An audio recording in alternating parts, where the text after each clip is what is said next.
এটা হচ্ছে মনোবনকুল বুদ্ধ মন্দির, যেখানে একটা পার্কের মতো আছে আর কি। ওইখানে দেখতে আসছিলাম, ভীষণ সুন্দর একটা বুদ্ধ মন্দির আছে। যারা যারা এখানে প্রকৃতির যে ভালোবাসাটা, প্রকৃতিকে যারা বেশি ভালোবাসে আর কি, তারা যারা যারা আসবেন অবশ্যই একটু বুদ্ধ মন্দিরে ঘুরে যাবেন আর কি। ভীষণ সুন্দর করছে, অনেক সুন্দর।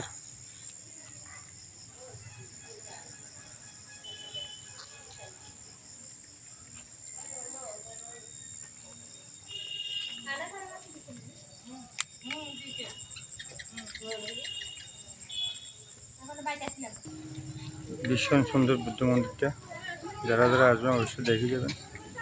আমার কাছে খুব ভালো লাগছে।